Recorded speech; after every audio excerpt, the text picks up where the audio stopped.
मित्रांनो, एखादा पेशंट बरा होण्यासाठी जितकी महत्त्वाची आमची चांगली ट्रीटमेंट, योग्य डायग्नोसिस आणि प्रॉपर मॅनेजमेंट हे जितकं महत्त्वाचं आहे ना, तितकंच अजून एक गोष्ट महत्त्वाची आहे, की त्या पेशंटला क्रिटिकल कंडिशनमधनं किंवा मोठ्या सर्जरीमधनं बाहेर येताना त्याला ही भावना असणं गरजेचं आहे, की मला कोणासाठी तरी जगायचंय.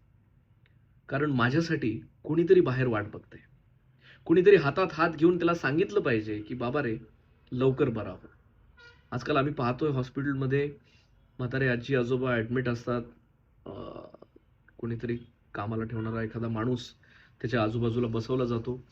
घरातले लोकं कधीतरी येऊन जातात, ॲपल घेऊन येतात, फुलं घेऊन येतात, 5 मिनिटं बसतात. खूप बोलतात की नाही ह्याची मला कल्पना नाहीये, पण निघून जातात. येणारे खूप असतात, पण आपुलकीने विचारणारे, आपुलकीने बसणारे खूप कमी असतात. अशा स्थितीमध्ये मला हा व्हिडिओ त्यासाठीच बनवावा वाटला.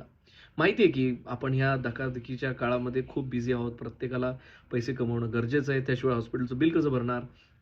ह्या सगळ्या गोष्टी जरी असल्या, तरी कुठेतरी ह्या सगळ्या गोष्टींच्या पुढे जाऊन एक नातं असतं. एक भावनेचं नातं असतं. कोणीतरी आपल्या बाजूला आपण ॲडमिट असताना 24 तास बसणारा कोणीतरी पाहिजे. हे आपण कमवलं पाहिजे. पैसे कमवायला कितीही आयुष्य घातलं, तरी माणसं कमवण्यासाठी ते कमीच पडतं.